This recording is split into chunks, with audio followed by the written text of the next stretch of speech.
ரிச்சஹா யஜூம்ஷி சாமானி ததைவ ஆதர்வணானி ச சர்வம் அஷ்டாட்சராந்தஸ்தம் யச்சான்யதபி வாங்மயம். நம்முடைய சனாதன தர்மத்தில் மூலமாக இருக்கக்கூடிய நூல் வேதம்தான். அந்த வேதம் ரிக்வேதம், யஜுர்வேதம், சாமவேதம், அதர்வண வேதம் என்று 4ஆக கொண்டாடப்படுகிறது. எந்த வேதத்தை எப்போது நாம் ஓடத் தொடங்கினாலும் அதன் தொடக்கத்தில் ஓம் என்கிற பிரணவத்தை உச்சரித்து கொண்டுதான் யாராக இருந்தாலும் தொடங்குகிறார்கள். அந்த ஓம்காரம், பிரணவம் வேதத்தினுடைய சுருக்கமாகவே இருக்கிறது. அந்த ஓம்காரத்தைப் போலவே வேதத்தினுடைய சாரமான பொருளை சொல்வதுதான் திருமந்திரம் என்கிற உயர்ந்ததான 8 எழுத்து மந்திரம். அந்த அஷ்டாட்சர மந்திரத்தை உலகத்தாருக்கு வெளிப்படுத்துவதற்காக, அதன் மூலம் அனைவரும் பகவானுடைய பெருமைகளையும் நமக்கும் அவனுக்கும் இருக்கும் தொடர்பையும் புரிந்து கொள்வதற்காகத்தான் நரன் என்றும் நாராயணன் என்றும் பகவான் இருவராகத் தோன்றி பதரிகாசிரமம் என்கிற இந்த இடத்திலே திருமந்திரத்தையே உபதேசம் செய்தார். நரநாரர்கள்தான் பிற்பாடு கண்ணனாகவும் அர்ஜுனனாகவும் அவதரித்தார்கள் என்றும் சொல்லப்படுகிறது. நாராயணன் அவன்தான் கண்ணனாக அவதரித்தானாம், நரன்தான் அர்ஜுனனாக அவதரித்தானாம். இப்படி பகவானுடைய ஒரு விளையாட்டாகத்தான் கிருஷ்ணாவதாரம் என்ன, அதற்கு முன்னால் நாராயணாவதாரம் என்ன, இவை அனைத்துமே நடந்தன என்று புராணங்களில் நாம் காண்கிறோம். அந்த பெருமான்களை தரிசிப்பதற்காகத்தான் பத்ரிநாத், பதரிகாசிரமம் என்று சொல்லப்படுகிற திவ்யதேசத்தை நாம் அடைந்திருக்கிறோம். இந்த இடத்தில் கங்கையினுடைய பெருமை என்னன்னு பார்த்தோம். அந்த கங்கையின் கரையிலே தான் நாராயண பர்வதம் என்கிற ஒரு மலை இருக்கிறது. அந்த மலைக்கு நடுவேதான் பகவானுடைய அழகான கோவில் அமைந்திருக்கிறது. வெளியிலிருந்து தொலைவிலிருந்து பார்த்தாலே கோவிலை கண்டிப்பாக பார்த்து விடலாம். வெள்ளை வண்ணம் அடைத்து அதுக்கு மேலே பலவித வண்ணங்கள், கருப்பு, அதுக்கு மேலே மஞ்சள், பச்சை, சிவப்பு, இதை போல பல வண்ணங்களில் தீட்டி வைத்திருக்கிறார்கள். அந்த கதவுகளுக்கு மேலே உயர்ந்த கொடிகள் எப்போதும் பறந்து கொண்டிருக்கின்றன. நம்ம எங்கு பார்த்தாலும் வா என்று அழைப்பது போல இருக்குமா. ராமன் விஸ்வாமித்திரரோடு கூட மிதிலா நகரத்துக்கு செல்லுகிறார். அப்போது அங்கிருந்த மிதிலையில் இருந்த கொடிகள் எல்லாம் இப்படி காத்திலே அசைந்து கொண்டிருந்தன.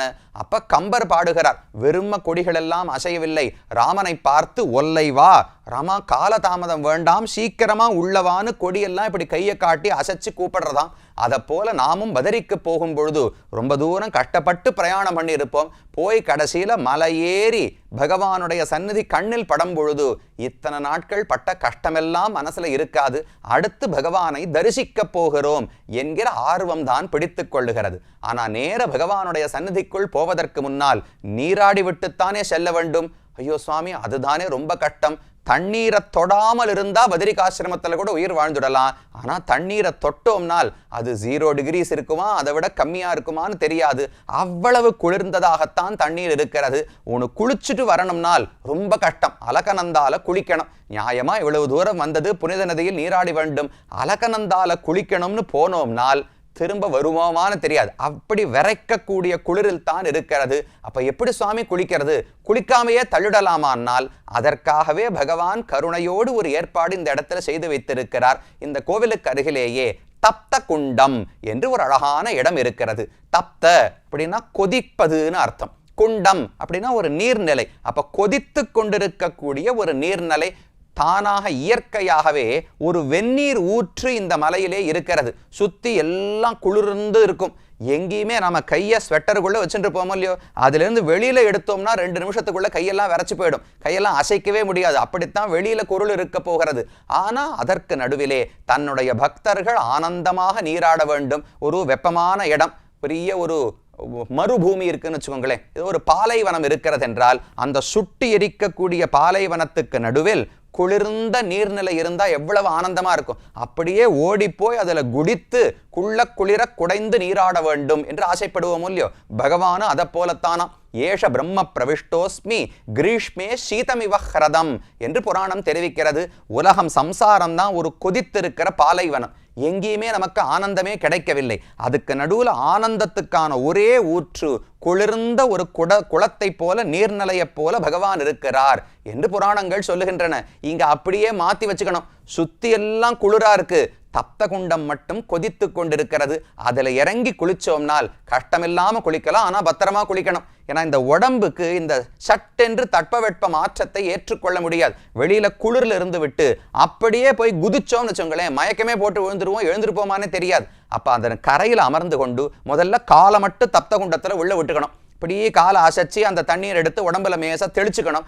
அந்த சூட்டுக்கு உடம்பு பழகின பிறகு மெதுவாக உள்ள இறங்கினோம்னால் வெளியில வரத்துக்கு மனசே வராது. சுவாமி அந்த குளிருக்கு இது ரொம்ப நன்னா தேவையில்ல, முதல்ல தொடும்போது ரொம்ப கொதிக்கிறாப்புல இருக்கும், ஆனா உள்ள இறங்கின பிறகு சுகமாக குளியல் இருக்கிறது. தப்த குண்டம்னு இந்த இடத்துக்கு பெயர். இதற்கு அருகிலேதான் 5 சிலைகள், 5 பெரிய கற்கள் இருக்கின்றன. முன்பகுதியிலேயே இதை பற்றி சொல்லி இருந்தேன். கங்கை வரும்போது இந்த இடத்துல 5 கற்களிலே மோதுகிறாள். கருடசிலா, நாரதசிலா, மார்க்கண்டேய சிலா, நரசிம்ஹசிலா, வராகசிலா என்று 5 சிலைகள். இந்த 5 சிலைகளுக்கு நடுவில் தான் ஒரு பதரி மரம், ஒரு இலந்தை மரம் இருந்ததாம். அந்த மரத்துக்கு கீழே தான் பகவான் இருந்து தவம் செய்தார் என்று சொல்லப்படுகிறது. இந்த 5 சிலைகள், முதல்ல கருடசிலா, இந்த இடத்துல கருடன் பலகாலம் இருந்து தவம் செய்திருக்கிறார், அதனால அவர் பேரால ஒரு கல் கருடசிலான்னு இருக்கு. நாரதர் இந்த ஊரில் இருந்து தவம் செய்து பகவானுக்கு ஆராதனம் செய்திருக்கிறார், அதனால நாரதசிலா என்று மற்றொன்று உள்ளது. அந்த நாரதசிலாவுக்கு அருகில நாரத குண்டம்னு ஒன்று இருக்கு, அது 2வது. 3வது மார்க்கண்டேய சிலா, மார்க்கண்டேயர் இந்த இடத்திலிருந்து பகவானுக்கு ஆராதனம் செய்தபடியாலே. அப்புறம் நரசிம்மசிலா, வராகசிலா என்று 2. நரசிம்மர் அவதாரம் முடிந்த பிறகு இங்கு வந்து ஓய்வெடுப்பதற்காக வந்தாராம். நாமெல்லாம் போறோமோ இல்லையோ, வெக்கேஷன்னா உடனே ஹிமாலயாஸுக்கு போறோமோ இல்லையோ, அதை போல நரசிம்ம பெருமான் அவதாரம் முடிஞ்ச உடனே இங்க வந்து ரெஸ்ட் எடுத்துட்டாராம். வராக பெருமான் ஹிரண்யாக்ஷனை கொன்று ஒழித்த பிறகு இங்கு வந்து ஓய்வெடுத்து கொண்டாராம். அதனால வராகசிலா, நரசிம்மசிலா, மார்க்கண்டேயசிலா, நாரதசிலா, கருடசிலா என்று 5 இடங்கள் இருக்கின்றன. அதில் ஒரு தப்த குண்டம் என்பது கருட சிலைக்கு அருகிலே தான் இருக்கிறது. இந்த தப்த குண்டத்துக்குள்ளேதான் மேல பகவானை சேவிக்க போறோமே, அந்த பகவானுடைய மூர்த்தியே இதற்குள்ளதான் கிடைத்ததாம். 3 முறை பகவானுடைய மூர்த்தியை 3 பெரியவர்கள் தண்ணீருக்குள் இருந்து கண்டு எடுத்திருக்கிறார்கள். முதல்ல அலக்கநந்தா நதிக்கு உள்ளேதான் பகவானுடைய திருமேனி இருந்ததாம், ஸ்வயம்வியக்த திருமேனி. அந்த திருமேனி அந்த நதிக்கு உள்ளே இருந்தது. அந்த அலக்கநந்தாவிலிருந்து கண்டாகர்ணன் என்று ஒரு பக்தன், அவன் தான் எடுத்து பிரதிஷ்டை பண்ணானாம். அது முதல் முறை. 2வது முறை ஒரு முறை நாரத குண்டத்துக்குள்ள இந்த பகவான் கிடைச்சிருக்கிறார். 3வது தான் ஆதிசங்கர பகவத்பாதர் இந்த பத்ரிகாசிரமம் வரும்பொழுது பகவானுடைய விக்கிரகம் கோவிலில் இல்லை. அப்புறம் அவர் தேடி பார்த்து கடைசியில் இந்த தப்த குண்டத்துக்குள்ள இருந்தா அந்த பகவானை கண்டு எடுத்திருக்கிறார். இப்போ அங்க ஆதிசங்கர பகவத்பாதருக்கு ஒரு சின்ன சிலை உண்டு. ஏனென்றால் அவர்தான் பகவானை எடுத்து கொடுத்தார் என்கிற நன்றிக்காக. அப்ப பகவானே இருந்த இடம் இந்த தப்த குண்டம் என்பது. ஆண்களுக்கு தனி குண்டம், பெண்களுக்கு தனி குண்டம்.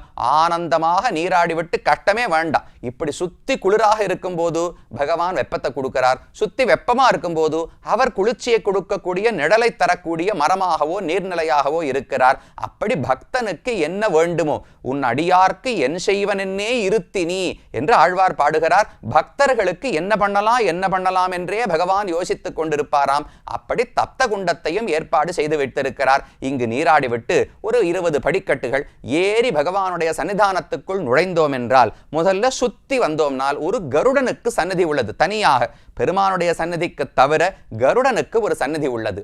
அடுத்து மகாலட்சுமி தாயாருக்கு ஒரு சந்நிதி உள்ளது. 3வது கண்டாகர்ணன், இங்க பக்கத்துல பாண்டுகேஸ்வரம்னு தெரிவித்தேனே, அந்த இடத்துல தான் கண்டாகர்ணன் வாழ்ந்து வந்தார். காதல ஒரு மணி போட்டு இருப்பாராம். எது காதல மணினால், யாராவது நல்லது சொன்னா கேட்க கூடாதுன்னு இவருக்கு ஒரு எண்ணம். அதனால யாராவது உபதேசம் பண்ண வந்தா உடனே தலையை ஆட்டுவாராம். அந்த மணியினுடைய சத்தம் தான் கேட்குமே தவிர நல்ல வார்த்தை காதலியே விழாது. இவ்வளவு நல்லவரா ஒருத்தர் வாழ்ந்திருக்கார். அவனுடைய சொப்னத்திலே பகவான் தோன்றி இந்த நதிக்குள்ள நான் இருக்கேன், எடுத்து பிரதிஷ்டை பண்ணுன்னு சொல்லவே அவன்தான் பெருமானை இந்த இடத்துல முதல்ல பிரதிஷ்டை செய்திருக்கிறான். அதனால கண்டாகர்ணனுக்கும் ஒரு சந்நிதி உள்ளது. இதெல்லாம் சுத்து கோவில்கள். அடுத்து நேர பகவானுடைய கர்ப்ப கிரகத்துக்கு சென்றோம் என்றால், கர்ப்பகிரகம் சின்னது, அதுக்கு வெளியில ஒரு சின்ன அர்த்த மண்டபம், ஒரு 150-200 பேர் வரைக்கும் அங்க நிற்கலாம், அவ்வளவு பெருசுக்குத்தான் இருக்கிறது. அந்த பகவானுக்கு 7 பேர் அந்த கர்ப்ப கிரகத்துக்குள்ளே இருக்கிறார்கள். நடுவாக அமர்ந்த திருக்கோலத்திலே பத்ரி நாராயணன் என்கிற பெயரோடு பத்ரிநாதன், பத்ரி விஷால் என்று அந்த ஊரிலே தெரிவிக்கிறார்கள். அப்படி அந்த பெருமான் கிழக்கு நோக்கி அமர்ந்த திருக்கோலத்தில் எழுந்தருளி இருக்கிறார். தவம் செய்யக்கூடிய கோலம். மேல அந்த இலந்த மரம், பதரி மரத்துக்கு கீழே பத்மாசனம்னு சொல்றோமோ இல்லையோ, காலை ஒண்ணுக்கு பக்கத்துல ஒண்ணு போடாமல் கால் ரெண்டையும் இப்படி மாத்தி இப்படி எடுத்து போட்டுக்கணும். ரெண்டையும் எடுத்து இடுப்பை தொடும்படிக்கு வைத்துக் கொள்வதற்கு பத்மாசனம்னு பெயர். அந்த பத்மாசன கோலத்தில் 4 கைகளோடு இலந்தை மரத்துக்கு கீழே பகவான் அமர்ந்து சேவை சாதிக்கிறார். முழுக்க முழுக்க சாலக்கிராம திருமேனி. சாலக்கிராமம் நம்ம வீட்டில் சின்னதாக சாலக்கிராமம் வச்சுன்னு பூஜை பண்ணுறோமே, அந்த சாலக்கிராம கல்லாலேயே ஆக்கப்பட்ட திருமேனி பகவானுடையது. அப்படி உயர்ந்த திருமேனியோடு காட்சி கொடுக்கிறார். அந்த பெருமான் நல்ல அலங்காரம், தலைக்கு மேலே அழகான ஒரு தங்க குடை தொங்கிக் கொண்டிருக்கிறது. பெருமான் பெரிய கிரீட்டம், நாம தொப்பாரம்னு சொல்லுவோம் இல்லையா நம்ம தமிழ்நாட்டு பிரதேச பக்கங்களிலே, அதை போல பெரிய ஒரு கிரீட்டத்தை பகவான் சாத்தி கொண்டு நடுவிலே தான் அமர்ந்திருக்கிறார். 4 கைகள், மேல் கைகளிலே சங்க சக்கரங்களை பிடித்துக் கொண்டிருக்கிறார். கீழ்கைகள் 2ஐயும் தன்னுடைய மடியிலே வைத்துக் கொண்டு அப்படியே தியானம் செய்யும் நிலையிலே பகவான் அமர்ந்திருக்கிறார். திருமுக மண்டலம் மட்டும்தான் ஒழுங்கா தெரியும். அவரை நன்னா சேவிக்கணும்னால் மேல சொல்றேன், அவருக்கு திருமஞ்சனம் நடக்கக்கூடிய சமயம் உண்டு. அப்ப கவச்சம் இதையெல்லாம் களைந்து பகவானுடைய சுய திருமேனியை சேவிக்கலாம். ஒரே ஒரு வஸ்திரம் மட்டும்தான் அணிந்து கொண்டிருப்பார்.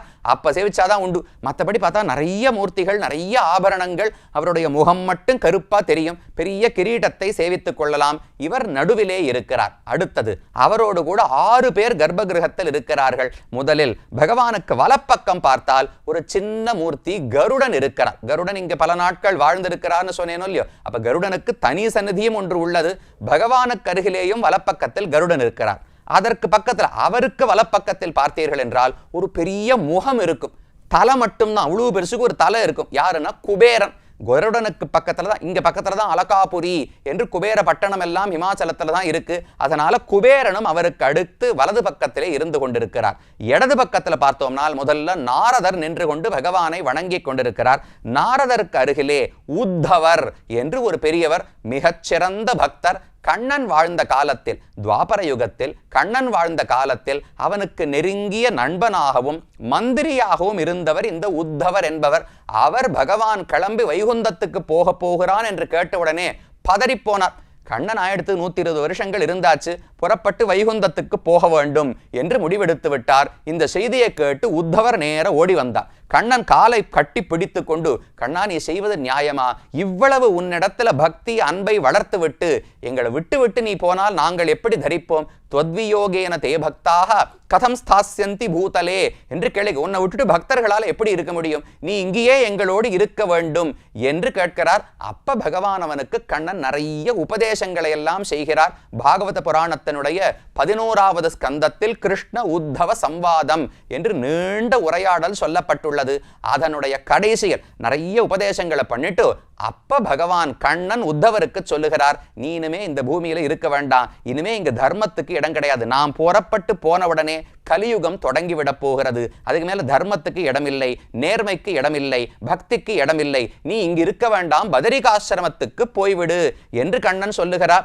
ஈக்ஷயா அலகநந்தாயாக விதூத அசேஷ கல்மஷா வசானோ வல்கலான்யங்க வன்யபுக் சுக நிஸ்பிருகா கச்சோத்தவ மயாதிஷ்டா பதர்யாக்கியம் மமாசிரமம் தத்திர மத் பாத தீர்த்தோதே ஸ்நான உபஸ்பர்ஷனை சுச்சிஹி. இங்க நீ இருக்க வேண்டாம், பதரிகாசிரமம்னு என்னுடைய ஆசிரமம் இருக்கு, அங்கு போய் என் திருவடி தண்ணீரான கங்கையில் நீராடி முதல்ல அழுக்குகளை எல்லாம் போக்கிக்கொள். அதுக்கப்புறம் அலகநந்தையை பார்த்தாலே உனக்கு எல்லா பாபங்களும் தீய எண்ணங்களும் விலகிவிடும். நல்ல தூய்மையான ஆடைகளை அணிந்து கொண்டு எப்போதுமே என்னையே நினைத்து கொண்டு திதிக்ஷுகு துவந்த மாத்திரானாம் சுஷீல சம்யதேந்திரியா புலன்களை எல்லாம் அடக்கி எப்போதும் என்னையே தியானித்துக் கொண்டு அங்கு இருப்பாய். இப்படி இருந்தால் இந்த பிறவி முடியும் போது நீ என்னையே வந்து அடைவாய். மையாவேசித வாக்சித்தா மத்தர்ம நிரதோபவ அதிவிரஜ்ய கதிஸ்திஸ்ரஹ மாமேஷ்யசி ததஃபரம். அதுக்கப்புறம் நீ இந்த உலகத்தில் இருக்க மாட்டாய், என்னையே தியானித்துக் கொண்டு பதரிகாசிரமத்தில் இருந்துவிட்டு என்னையே வந்து அடைவாய் என்று பகவான் சொல்லியிருக்கிறார். அந்த உத்தவரும் இங்கு அருகிலே இருக்கிறார். உத்தவருக்கு இடப்பக்கத்தில் தான் நரன் நாராயணன் என்று 2 அவதாரங்களை பகவான் எடுத்தாரே, அந்த இருவருடைய மூர்த்திகளும் இருக்கின்றன. அவர்கள்தான் திருமந்திரத்தை சொன்னவரும் கேட்டவரும். அவர்களுடைய பெருமையும் திருமந்திரத்தினுடைய பொருளையும் பெருமையும் அடுத்த பகுதியிலே பார்ப்போம்.